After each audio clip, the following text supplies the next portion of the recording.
Bueno, vale, entonces continuando particularmente con nuestro esquema de la última clase, conocemos entonces de alguna forma la relación de los generadores G sub iésimos y también los J iésimos, ¿no? Entonces digamos que lo que podemos hacer a continuación es ya tener una regla general genérica justamente para encontrar nuestras J en términos de las otras J que serían nuestros otros generadores y además que están relacionados justamente por el valor de I, ¿no? Entonces, siendo así, pues lo que podemos hacer es una construcción bastante sencilla y que de hecho va a tener que ver justamente con las constantes de estructura que anteriormente habíamos definido. Recordemos que esas venían dadas por las Cs, ¿no? Entonces, la regla general pues va a hacer referencia a que vamos a poder entonces relacionar ambas de la siguiente manera. Entonces podemos definir justamente el conmutador JJ de la siguiente manera. Entonces, esto va a tener la estructura de I veces la constante de estructura IJK, ¿vale? Y esto por justamente el generador JKésimo, ¿listo? Entonces, pues aquí ya tendríamos la estructura general del comportamiento de este tipo eh, de conmutador, ¿no? Entonces lo otro que podemos hacer es justamente después de que nos damos cuenta y de hecho del ejercicio anterior que había planteado para ustedes, justamente el hecho de encontrar cada uno de los coeficientes que acompañan a los generadores G. Por ejemplo, para este caso habíamos encontrado que este valor era o tenía el valor de 1, ¿no? Pero también habíamos demostrado que cuando teníamos generadores particularmente con iguales índices, esto nos daba 0, ¿sí? Y lo que esperamos encontrar justamente al solucionar estos tipos de esquemas, para cuando pues puedan revisar justamente los resultados, pues lo que nos daremos cuenta será que el conmutador de G1, G3, esto nos devolverá el valor del conmutador de G2, el de 2 con 3 nos devolverá menos G1, el conmutador de G2 con G1 nos devolverá G3, el conmutador de G3 con G1 nos devolverá menos G2, y por último G3 y G2 nos devolverá el, em, el operador G1, ¿listo? Entonces de esta manera lo que nos damos cuenta es que nuestros resultados están basados sobre resultados que van a estar relacionados con ceros, con unos o con menos unos, ¿vale? Y existe particularmente un símbolo relacionado con estos tres tipos de soluciones que es bastante famoso y es lo que se conoce como el símbolo de Levi-Civita, ¿vale? Símbolo de Levi-Civita. ¿Listo? ¿Y cómo lo definimos? Pues simplemente lo colocamos usualmente con la letra epsilon y JK. O sea que realmente existe una relación entre estas constantes de estructura con nuestro símbolo de Levi-Civita, dado que ya sabemos que los resultados, los posibles resultados van a ser justamente los unos, los ceros o los menos unos, ¿no? Entonces recordemos que particularmente el símbolo de Levi-Civita tiene esta propiedad de que pues bajo ciertos índices, si estamos hablando de índices cíclicos, o si no son cíclicos, o si son repetitivos, entonces pues sabemos que vamos a tener esos tres tipos de resultados, ¿vale?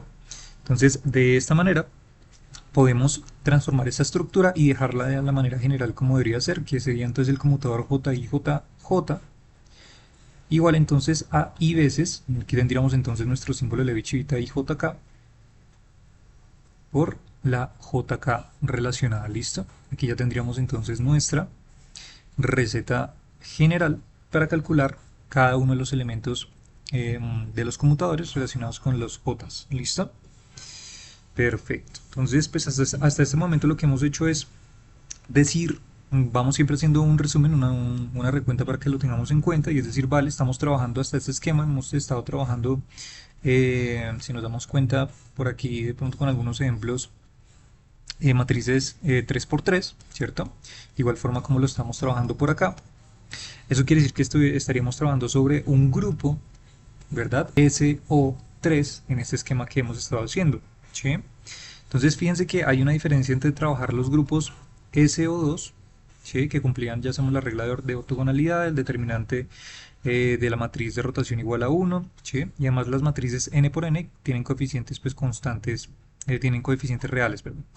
Entonces, por ejemplo, cuando vamos a plantear de una u otra manera un mundo eh, con el grupo SO2, entonces lo que vamos a tener de alguna u otra manera van a ser entonces elementos que se van a comportar, por ejemplo, como esto que ya habíamos visto, ¿sí?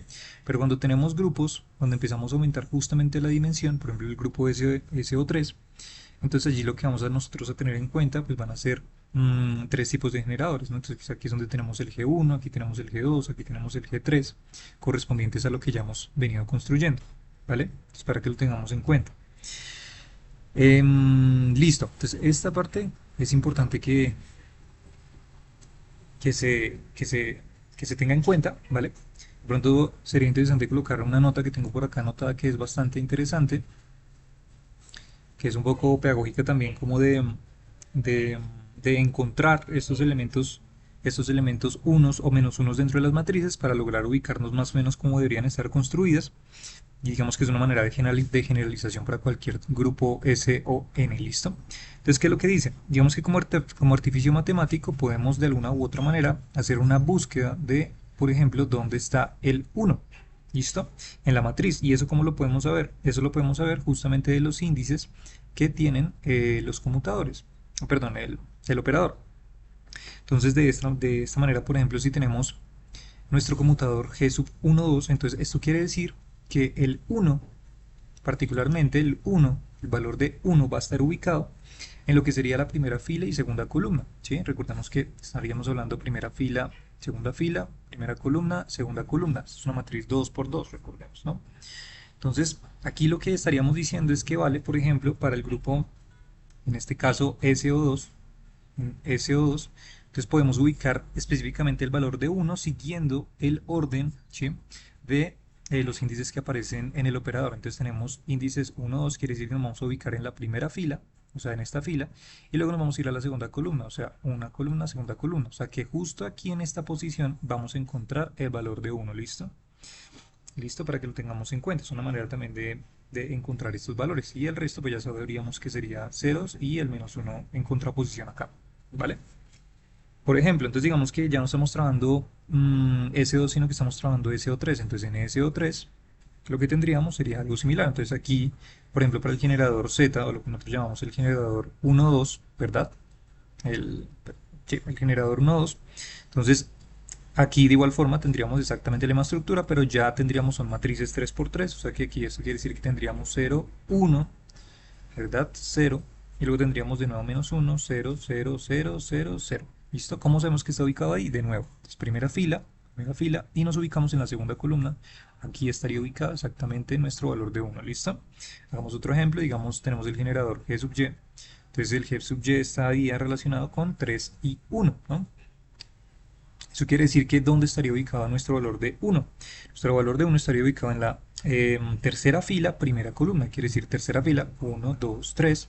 Y primera columna, eso estaría ubicado exactamente acá. ¿Listo? Y luego tendríamos entonces el resto de valores por acá. Y asimismo también sucederá entonces finalmente con Gx. Entonces con Gx tendremos algo así como 2, 3, que es lo que ya hemos construido anteriormente.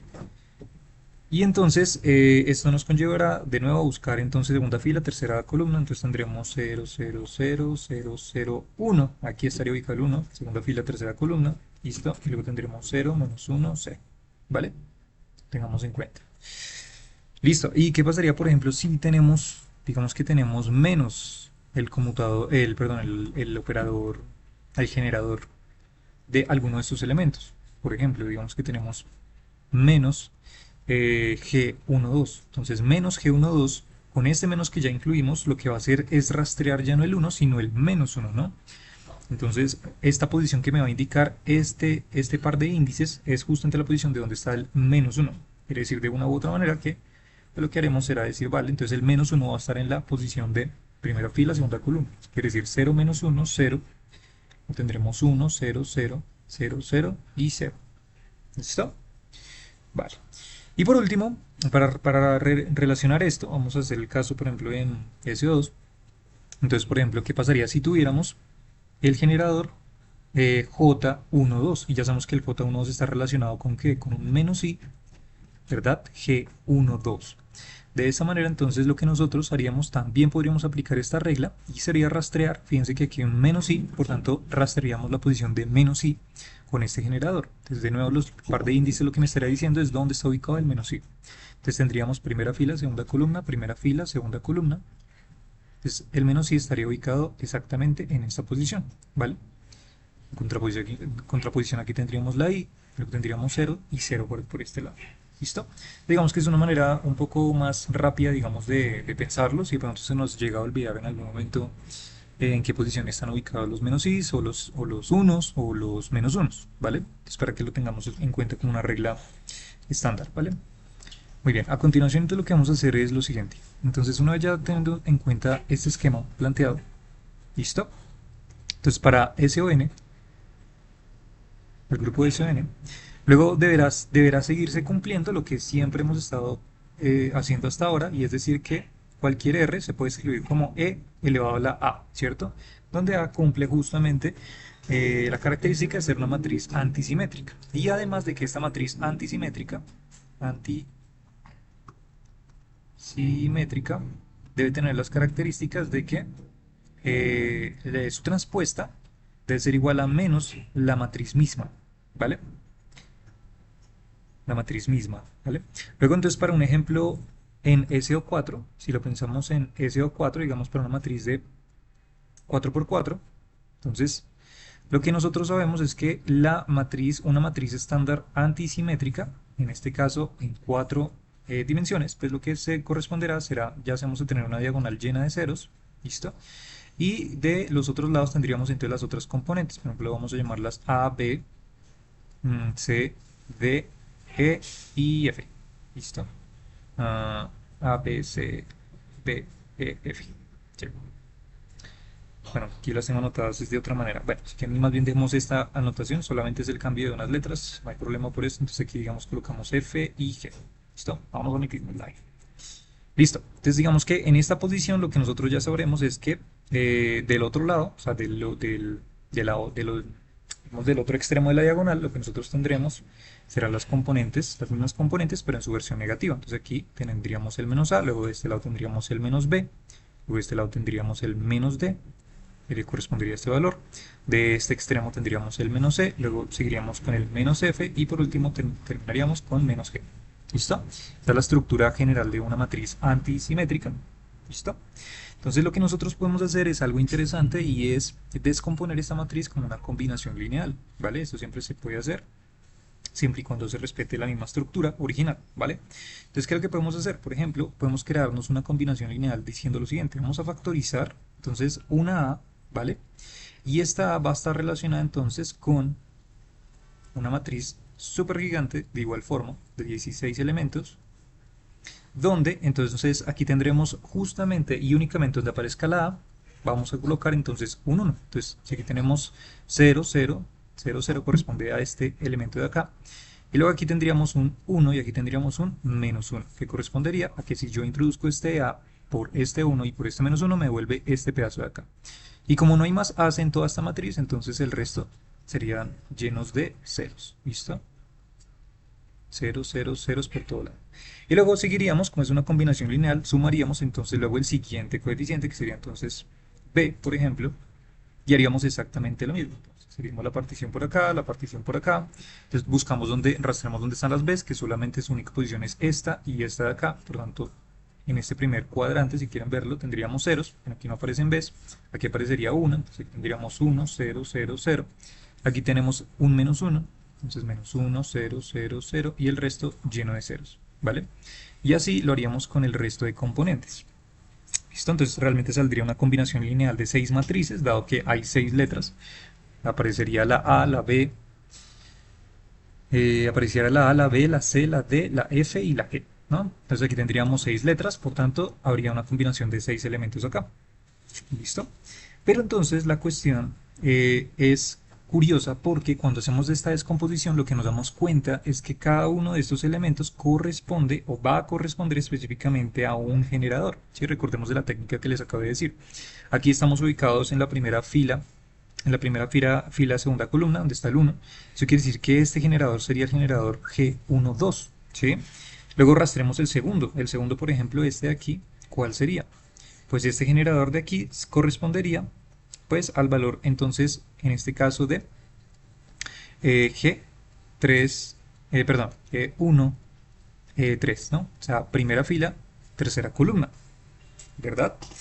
Entonces fíjense que aquí lo que podemos hacer es, curiosamente, es relacionar cada una de estas matrices que nosotros estamos descomponiendo como combinación lineal con los generadores que ya conocemos. O sea que es algo muy bonito, particularmente lo que nos estamos dando cuenta, y es que las matrices antisimétricas pueden poseer una propiedad en que las podemos descomponer en justamente los generadores que hemos venido construyendo. O sea, hay una relación grandísima entre estas propiedades antisimétricas y los generadores que hemos construido, ¿no?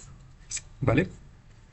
Entonces, esto quiere decir de alguna u otra manera que para nuestro grupo de CO4, la expresión que habíamos definido como R igual a exponencial de teta n gorrito por nuestros generadores, ¿sí? Entonces, pues para este caso, dado que tenemos 6 elementos, entonces tendríamos 6 generadores, por tanto, el vector normal tendrá componentes n1, n2, n3, puntos suspensivos hasta n6, dado que tenemos 6 elementos, ¿no? Debido a que tenemos 6 matrices, ¿sí? Entonces, como existen 6 generadores relacionados acá, entonces para que exista este producto, definitivamente pues debe cumplir este prerequisito de nuestro vector normal, ¿no? Listo.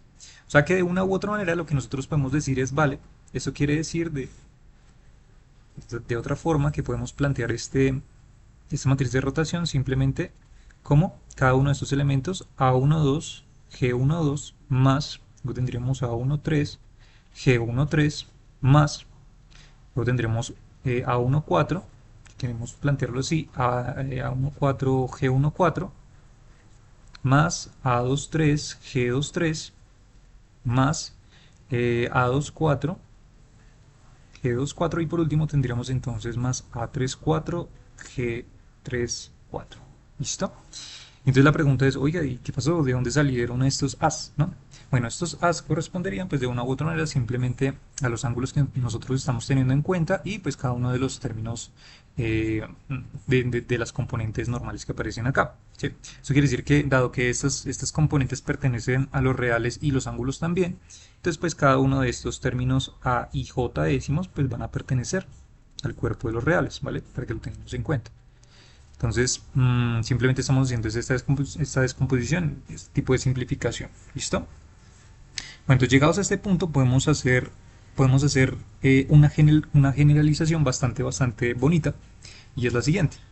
Entonces, recordemos lo que hicimos la sesión anterior, la clase anterior. De la clase anterior nosotros lo que habíamos dicho es, vale, por ejemplo, tener el conmutador G12 con G13, esto equivale a justamente tener el generador G32, ¿sí?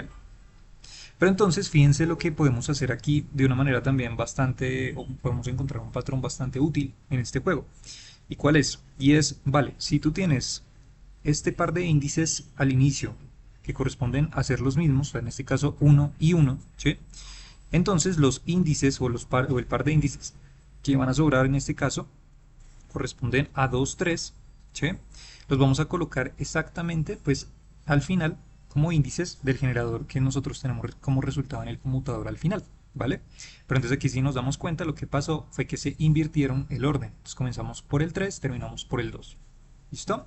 Para que lo tengamos en cuenta. O digamos, hagamos otro ejemplo. Entonces digamos que tenemos el conmutador de G34, G31. Entonces, ¿cuál sería la respuesta en este caso? Bueno, la respuesta en este caso debería ser, nos fijamos de nuevo que se cumpla el patrón, entonces tenemos por izquierda los dos índices iguales, 3 y 3, ¿vale? Eso quiere decir que colocaríamos los siguientes dos índices del último al primero, ¿no? Entonces aquí tendríamos G1, 4, correspondería. Entonces colocamos el 1 acá, y luego seguiría el 4. ¿Listo? Ahora, digamos que tenemos entonces un conmutador donde tenemos índices, por ejemplo, cruzados. Entonces digamos que tenemos G23, G12. Vale, ¿qué pasaría si estamos en este punto. Entonces fíjense que por izquierda ya no se cumple el patrón y de hecho los índices que están repetidos, uno está por izquierda pero el otro está por derecha. ¿Listo? Cuando no sucede esto, entonces lo que vamos a hacer es a colocar entonces como nuestro resultado final, simplemente como el orden justamente en el que aparecen estos índices. Entonces primero, ¿quién está? Primero está el 3 y luego está el 1. Entonces colocamos el 3 por acá y el 1 por acá. ¿Vale? O sea que de una u otra manera lo que estamos diciendo es que el patrón es, si tienes los índices por izquierda que están iguales, vamos a colocar los dos índices que sobran, ¿vale? Pero al revés, o sea, intercambiados. 3, 2, 3, 2, ¿sí? De igual forma por acá. Si tenemos 3 por izquierda, entonces colocamos el 1 y el 4, ¿sí? De atrás hacia adelante. Perdón, de adelante hacia atrás. Y de manera contraria, si aparecen cruzados, entonces, dependiendo de dónde estén en este caso, vamos a colocar entonces primero el índice que aparece de izquierda a derecha. ¿Listo? O sea, quiere decir en este caso 3 y 1. ¿Listo? Y esto nos deja ver algo bonito y es una generalización en lo siguiente que podemos describir. Es decir, vale, si tengo cualquier conmutador que posee entonces cualquier par de índices, por ejemplo G a B, con otro generador, por ejemplo, de índices PQ, entonces esto ya sabemos que nos va a dar o nos va a devolver entonces G QB, ¿cierto? QB, ¿sí? Y además de esto, entonces le vamos a multiplicar un delta de Kronecker. ¿Y por qué un delta de Kronecker? Porque ya sabemos que esto nos va a devolver justamente para los conmutadores que tienen índices iguales, ¿cierto? Entonces esto nos va a devolver justamente el valor de 0, ¿no? Ya sabíamos, ya lo demostramos que si tenemos por ejemplo el conmutador de G1 con G1, esto nos devolvía 0, ¿sí? Porque se anulaba entre sí. Entonces, por eso es esta característica. Vale, perfecto. Entonces, recordemos de nuevo, el delta de Kronecker se define como 1 si i es igual a j y 0 si i es diferente de j. ¿Listo? Entonces aquí ya tendríamos esta generalidad, ¿vale? Es importante tenerlo en cuenta. Pero además, entonces, de esta característica podríamos tener lo siguiente también. Por ejemplo, entonces el conmutador de GAB, GPQ. ¿Listo? Bueno, este lo podríamos colocar si A es igual a P. Pero luego tendríamos entonces la regla de G, esto nos daría G BP con delta de Kronecker AQ, que son los otros dos índices que sobran, y esto sería si A es igual a Q. ¿Listo? Si A es igual a Q. ¿Eso qué quiere decir? Pues esta característica o esta propiedad que les acabo de decir hace un momento, ¿sí? Entonces tener los dos índices cruzados, digamos este por acá y este por acá y son los mismos, como este ejemplo justo que está acá arriba, entonces colocamos el mismo orden que seguiría B y P, por eso aparece B y P acá. ¿Listo? Y el anterior pues ya correspondería a, uy, perdón, este correspondería a este que acabamos de ver. ¿Listo? ¿Habrán otras reglas, digamos, para otros valores? Claro que sí, también habría. Pues tendríamos, por ejemplo, cuando suceda que tengamos G a B, GPQ, y entonces vamos a obtener el valor de G del generador G PA del delta de Kronecker BQ si B es igual a Q. ¿Listo? Entonces aquí lo que vamos a tener es B y Q iguales, o sea, este y este de acá. ¿Listo? Y la última combinación posible que nosotros tendríamos sería, vale, si tenemos entonces de nuevo GAB, GPQ, el que nos faltaría sería si B es igual a P, ¿no? Entonces tendríamos G A Q delta de Kronecker BP. Entonces sería si B es igual a P. ¿Listo? Entonces fíjense que logramos extender esta propiedad y ya sabríamos justamente cuáles deberían ser los valores dependiendo de dónde está ubicada la posición pues, de estos pares de índices repetidos, ¿no? Esto nos permite de una manera bastante genuina pues generalizar esto entonces a una combinación lineal de todas estas soluciones que acabamos de ver, o estas posibles soluciones que pueden existir. ¿Cómo así? Eso quiere decir que lo que nosotros podríamos sería pues tener estas cuatro combinaciones de posibles resultados una vez estemos reemplazando los índices. Quiere decir que cada una de estas me generará justamente pues una solución a este problema. Entonces voy a tomar cada una de ellas. Entonces tendré esta, luego tendré esta, también tendré esta por acá, y por último tendré esta por acá. Y entonces, como es una combinación lineal, pues lo que podemos hacer nosotros es simplemente sumar todos estos elementos finales. ¿Listo? Entonces aquí ya llegaríamos pues particularmente a una generalización de una posible solución. Y recordemos que esto como combinación lineal lo podemos escribir, dado que solamente puede ocurrir alguno de estos casos. Quiere decir que cuando ocurra alguno de estos casos, el resto de elementos van a colapsar. Y como colapsan, estos delta de Kronecker pues se me van a ir a cero y solamente va a quedar un término que ya sabemos que va a corresponder a este, ¿no? Entonces esto es una maravilla, los podemos expresar ahora de esta manera. Entonces ahora lo que podemos hacer es, podríamos generalizarlo a cualquiera S o N, ¿listo? Entonces, generalizando, eh, generalizando a cualquier grupo, ¿listo? A cualquier S o N, pues aquí ya tendríamos entonces este tipo de relación, ¿no? Entonces ya la podríamos generalizar para cualquier grupo de cualquier dimensión, ¿listo? Entonces ahora, si nosotros quisiéramos generalizarlo, hacer una extensión para el caso de J, ¿cierto? Se tendría entonces que ¿qué?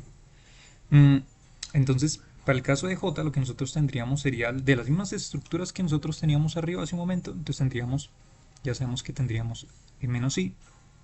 Entonces tendríamos simplemente que agregar un menos i. Y del otro lado ya sabríamos que tendríamos exactamente lo mismo. Entonces menos i. Y el conmutador. El conmutador ya sabemos a qué hace referencia. El conmutador simplemente es tomar g a b, gpq, ¿cierto? Y restarle gpq, g a b.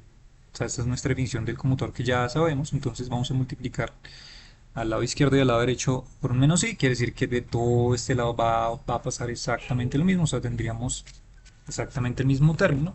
Entonces tendríamos este término que aparece por acá, pero multiplicado por un menos i. ¿Listo? Entonces lo único que hice fue tomar esta expresión y multiplicarla por un menos i. Y una vez hacemos eso, entonces lo que nos permite hacer es reescribir cada uno de los elementos que aparecen aquí cuando distribuimos el menos i a los generadores. ¿Por qué? Porque nosotros ya teníamos una definición para eso específicamente, ¿no? Entonces nuestra definición, de hecho, está creo que por acá arriba, y es que cuando teníamos justamente la i, luego el menos i, por ejemplo aquí lo podemos ver, cuando teníamos el menos i por nuestro generador, eso me devolvía exactamente la j, la versión de la j. Entonces de alguna manera lo que nosotros estamos diciendo aquí es vale, o sea, esto realmente es tener menos i y lo mismo gab, gpq, menos gpq, gab, listo, y esto sería igual a qué. Entonces esto correspondería a tener entonces j qb delta de Kronecker de AP, ¿verdad? Más, y luego seguiríamos así con todo el resto de términos, j, b, p, delta de Kronecker, aq, y etcétera, así con todos el resto de elementos, ¿sí? Ok, curioso.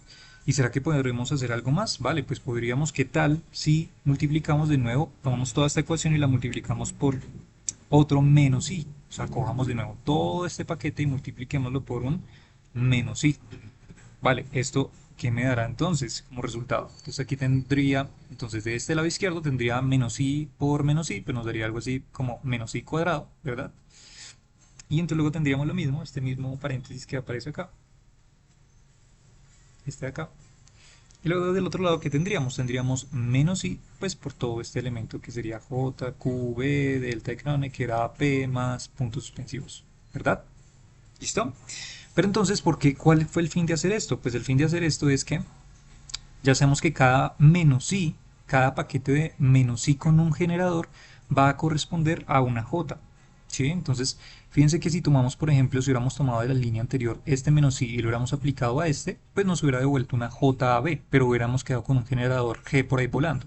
Entonces, para eso es que vamos a añadir otro menos i, para que ese otro paquete de menos i con el otro generador de acá me devuelva simplemente los valores de las j, o sea que esto me va a quedar en términos de j. O sea que cuando introduzca esto acá y las distribuya para cada uno de estos generadores, ahora voy a tener los generadores j, ab por j, pq menos JPQ por JAB, ¿vale? Y luego de este lado pues ya tendremos lo que aparece allí, menos I, y lo que ya sabemos que sería como combinación lineal, entonces tendríamos QB, delta AP más puntos suspensivos, ¿no?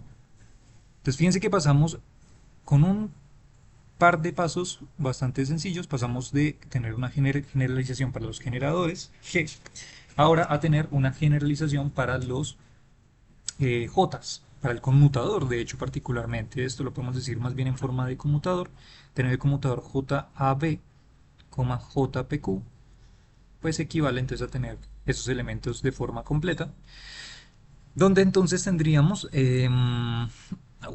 donde entonces tendríamos, a ver, déjame chequear una cosa. Ah, bueno, algo, aquí hay un punto importante, aquí hay un punto importante a tener en cuenta, y es que recordemos que van a haber algunos elementos de los generadores que van a tener un signo menos agregado y otros no. Lo que mismo que les decía hace un momento, por ejemplo, tener este J12, fíjense que conlleva tener un menos i, ¿cierto? De esos elementos, pero van a haber otros que solamente van a tener el valor de i. Eso depende pues particularmente de los coeficientes de los que estamos hablando, ¿no? El símbolo de Levi-Civita con el cual están acompañados estos generadores. Entonces de esta manera, dado que van a haber algunos más y menos, si hacemos bien el ejercicio paso a paso, lo que vamos a encontrar es que al final este conmutador lo podemos dejar expresado en estos términos de más o menos 1, dependiendo de lo que nos dé.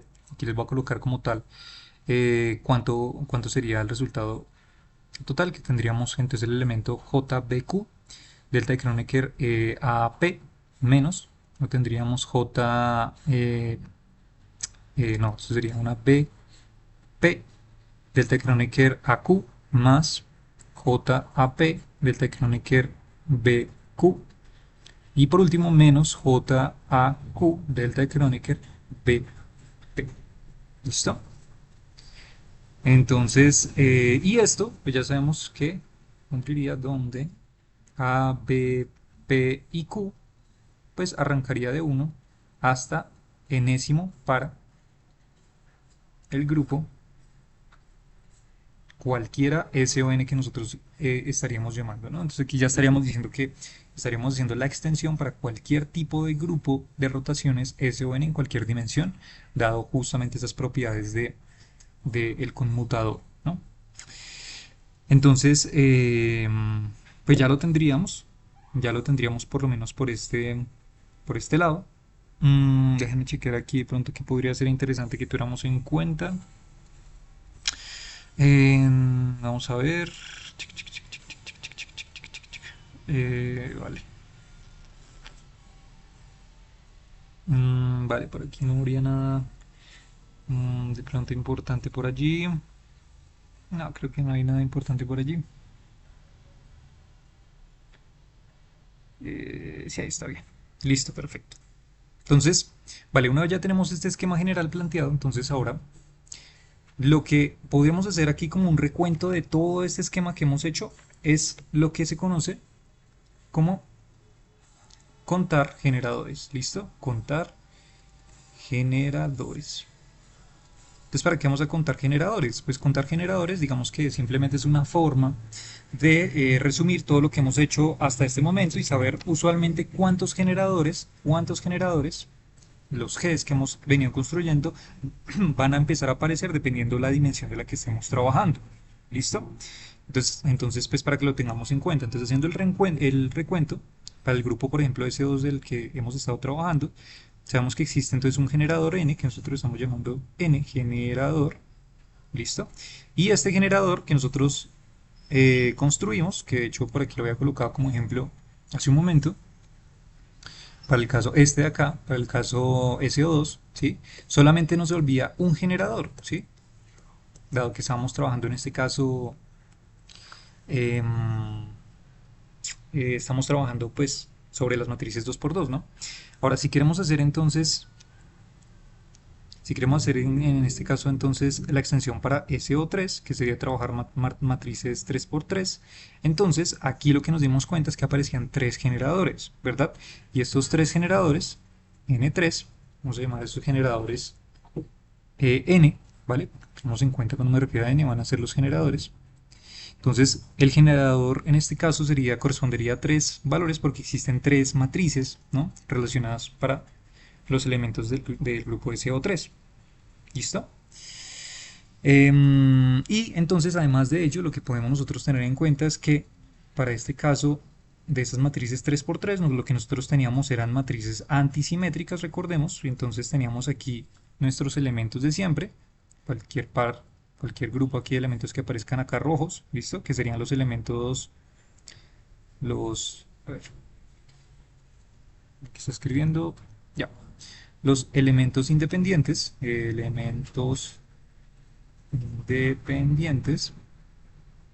¿listo? Y luego por este lado, entonces digamos que vamos a colocar del grupo color azul, entonces de este lado entonces teníamos los elementos inversos de los independientes, justamente de los elementos que teníamos justo acá arriba, ¿no? Por eso aparecían los signos menos, ¿sí? Listo, o sea que podemos, nosotros a partir de aquí, lo que podemos hacer es generar una estructura o entender justamente cuántos generadores existen, pero también en relación con los elementos independientes que existen, ¿listo? Y el tipo de matriz. Y esto es generalizando a lo siguiente que les voy a decir. Entonces, ¿cómo sabemos cuántos generadores van a existir? Entonces, la regla general que se utiliza al contar generadores es la siguiente. Entonces, es decir, vale, estamos trabajando una matriz con 9 elementos. Trabajar, por ejemplo, en SO3 con una matriz de 9 elementos, ya que es una matriz de 3x3. Entonces, esto va a conllevar a colocar entonces un 3, que hace referencia a la dimensión en la cual estamos trabajando, elevarlo al cuadrado, que correspondería justamente a esa matriz, 3x3. ¿Listo? 9. Y luego le vamos a restar particularmente la cantidad de ceros que existan en esta matriz. ¿Cuántos ceros existen? Pues dado que estamos trabajando matrices de 3x3, entonces ya sabemos que la diagonal va a tener 3 ceros. ¿Listo? Y además, entonces, ¿cuántos elementos independientes van a existir? Pues existirían en este caso para el grupo SO3, pues 3 elementos independientes, o sea que restamos de nuevo estos 3. ¿Listo? Entonces, ¿qué es lo que estamos diciendo hasta ahora? Estamos tomando por este lado la matriz, o el valor de la matriz de 9 elementos, ¿no? Elementos. ¿Por qué? Porque es una matriz 3x3. ¿Listo? Por este lado, ¿qué estamos tomando? Por este lado estamos tomando la cantidad de ceros. Cantidad de ceros. Por este lado que estamos tomando los elementos independientes. ¿Listo? Y una vez hagamos esta resta, que para este caso, fíjense que nos daría 3 elevado al cuadrado a 9, 9 menos 3, 6, 6 menos 3, 3. Este valor que nos dé justo al final van a ser la cantidad de generadores que existen por dimensión n. O sea que si tú quieres construir cualquier tipo de estructura o grupo SON arbitrario el que tú quieras, ya vas a saber cuántos generadores van a corresponder simplemente aplicando esta fórmula sencilla. Esto lo podemos generalizar diciendo, vale, si n es lo que siempre estamos colocando como dimensión dentro del grupo SO, ¿cierto? SO algo, ese algo es la dimensión n. Entonces fíjense que aquí siempre vamos a tomar entonces el valor de n, lo vamos a elevar al cuadrado, que es la dimensión de la cual estamos trabajando. ¿Listo? Y luego lo vamos a restar con la cantidad de ceros. Ya sabemos que la cantidad de ceros, ¿a qué corresponde? La cantidad de ceros corresponde exactamente, pues, también a la dimensión de la cual estamos trabajando. Quiere decir que estamos hablando sobre 4 dimensiones, pues habrán 4 ceros. 5 dimensiones, 5 ceros. Quiere decir que también estaría relacionado con un número n. ¿Sí? Y luego le restaríamos por último, entonces, lo que serían la cantidad de elementos que corresponderían, entonces, a los elementos independientes, ¿no? Estos sí, no siempre van a ser exactamente la misma dimensión, ¿no? Pueden ser más o menos. Entonces, esto nos daría la cantidad de generadores, vamos a llamarlo entonces n minúsculo, ¿sí? Entonces hagamos el ejemplo con SO4, por ejemplo.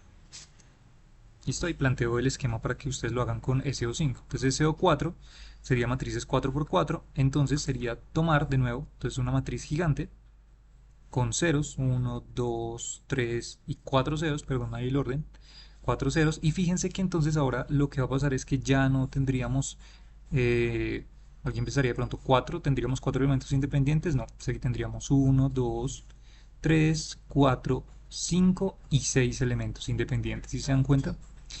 Y pues ya los elementos inversos, pues corresponderían a los mismos 6, pero de este lado, ¿no? Eso quiere decir que aplicando nuestra regla, esta regla de acá, pues ya la podríamos deducir cuántos generadores corresponderían al grupo de CO4. Entonces, para el grupo de CO4, ¿qué tendríamos? Tendríamos 4 al cuadrado, que sería la dimensión, 4 al cuadrado, menos la cantidad de ceros, que serían 4, menos la cantidad de elementos independientes, que en este caso son 2, 4, 6, ¿verdad? Entonces quiere decir, de esta manera, que tendríamos entonces 4 al cuadrado, ¿cierto? Menos 4 menos 6, lo que correspondería al valor de 16 menos 6, 10, menos 4, 6. O sea que tendríamos simplemente 6. O sea que 6 generadores corresponden a usar el grupo SO4, ¿no?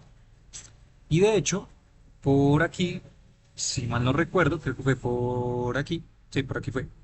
Aquí, cuando hicimos esta construcción, lo que yo les dije era eso justamente, ¿no? De hecho, cuando teníamos la matriz antisimétrica y entonces teníamos esos elementos, va a ocurrir que vamos a poder generar una combinación lineal, ¿cierto? De 6 elementos. ¿Por qué 6 elementos? Porque aparecían 6 letricas acá. Entonces podíamos hacer la factorización para A, luego para B, luego para C, luego para D, luego para F y luego para G. Y cada uno de esos elementos factorizados correspondía a un generador. ¿Cuántos aparecen? Pues 6 generadores. Por eso es que como resultado al final nos dan 6 generadores también acá. ¿Listo? Entonces planteo que puedan hacer ustedes o calculen justamente cuántos generadores corresponderían a justamente perdón, SO5. ¿Listo? ¿Cuántos generadores corresponderían? Pero entonces aquí hay algo curioso que sí podemos utilizar a nuestro favor, y es que de hecho, curiosamente, y de hecho lo van a comprobar cuando hagan el cálculo para SO5, es que este valor que van a corresponder justamente a la cantidad de elementos independientes que aparecen en la matriz antisimétrica, siempre va a corresponder a la cantidad de generadores que hay en este grupo, ¿vale? ¿Cómo así? Pues por ejemplo, si aquí estamos diciendo que en el grupo de SO4 teníamos 6 elementos independientes, pues van a existir 6 generadores relacionados. Pero fíjense que para el grupo SO3, ¿cuántos elementos independientes existían? 3 elementos independientes, ¿sí? ¿Y cuántos generadores existían? 3 también, ¿vale? Y de hecho, así va a ocurrir para absolutamente todos, ¿vale? Entonces esto nos permite hacer una generalización de esto. Si vamos a llamar, por ejemplo, entonces NO2 menos N menos, y vamos a llamar entonces a esta cosa, supuestamente a la cantidad de elementos independientes, llamamos la G, y sabemos que esto va a equivaler a exactamente tener el mismo número de generadores, pues vamos a colocar de nuevo aquí G. ¿Listo? Entonces podemos encontrar la cantidad o el valor de los generadores despejando esta ecuación bastante sencilla. ¿Listo? Entonces, lo que llegaremos será a tener entonces n cuadrado menos n, luego de este lado tendríamos 2 veces g, ¿listo? Y entonces aquí ya tendríamos despejando g es igual a, si quieren coloquémoslo, n menos 1 sobre 2. Pues qué belleza, porque esta es una forma ya súper simplificada y mucho más rápida y efectiva de saber cuántos generadores vamos a tener eh, para cualquier tipo de dimensión. ¿Listo? Entonces, dame la dimensión del grupo del cual estamos trabajando, ¿sí? Y yo te devuelvo la cantidad de generadores utilizando ya esta fórmula súper, hiper, mega sencilla, ¿sí? Vuelvo y repito para que esto no sea tomado en cuenta así trivialmente, de que realmente siempre se cumple esta propiedad, pues quiero que lo comprueben con SO5, ¿listo? De igual forma, si lo quieren extender a SO6, 7, 8, lo que ustedes quieran, siempre van a comprobar que esta cantidad de elementos independientes corresponde a los generadores, ¿listo? Por eso es que podemos deducir esta receta que aparece allí. Entonces digamos que por este lado pues ya tendríamos pues esta extensión, ¿vale? Bueno, perfecto. Entonces, hasta aquí ya por lo menos tendríamos concretados algunas de las características de los grupos SON. ¿Listo? Entonces, nuestro siguiente objetivo, nuestra siguiente parada va a estar relacionada con el grupo que sigue a continuación, que es bastante también relevante. De hecho, todos estos grupos que vamos a empezar a ver dentro de los grupos de línea general, dentro de este esquema, van a estar correlacionados. Es algo curioso y es que cuando vamos a empezar a ver estos grupos de rotaciones, ¿sí? Esos grupos de rotaciones SON van a tener una correspondencia, lo que se llama un double cover, como una especie de doble cubrimiento de los grupos que nosotros vamos a estar viendo como extensiones de soluciones de esos grupos S, U, N. ¿Listo? Entonces, digamos que por cada grupo de S u N que vamos nosotros a ver, usualmente siempre hay dos soluciones que van a corresponder, por ejemplo, a, yo que sé, tener un elemento matricial más U y otro menos U. Y esto corresponderá a tener una de estas rotaciones que nosotros estamos teniendo en cuenta, ¿vale? Por eso es importante que vamos a tomar de una u otra manera, vamos a analizar SUN como si fuera un caso completamente independiente, pero sí, más adelante vamos a estar revisando que justamente ambos grupos están relacionados pues, finalmente por unos tipos de reglas, ¿no? Entonces lo que vamos a hacer de aquí para adelante es empezar a analizar o a estudiar el grupo SUN en su totalidad. ¿Listo? Vamos a ver las características y luego, una vez entendamos eso, pasaríamos a lo que sería la descripción de spin. ¿Listo? Spin, digamos, un poco más aplicado, más aplicativo a justamente la mecánica cuántica, digamos ya con lo que nosotros tenemos construido. Entonces empezaríamos a generar pues, estos generadores de rotaciones que aparecen allí en el mundo cuántico. ¿Listo? Una vez tal vez ya tengamos construido todos esos generadores y veamos otras de las características que aparecen allí dentro de los grupos, ¿vale? Vamos a ver si nos alcanza el tiempo y al final podríamos también buscar tener también una relación o esquematizar una relación entre los grupos, que es justamente lo que les estaba diciendo hace un momento, ¿listo? Entonces para la próxima clase lo que tendríamos sería la construcción de este grupo SUN. Y ya veríamos más adelante cómo o en qué tipo de aplicaciones los podríamos analizar, ¿vale? Entonces nuestro tema siguiente a tratar ya sería entonces lo que nosotros conocemos como el grupo SUN. ¿Listo? Entonces este va a ser para un capítulo siguiente, ¿vale? Bueno, gracias.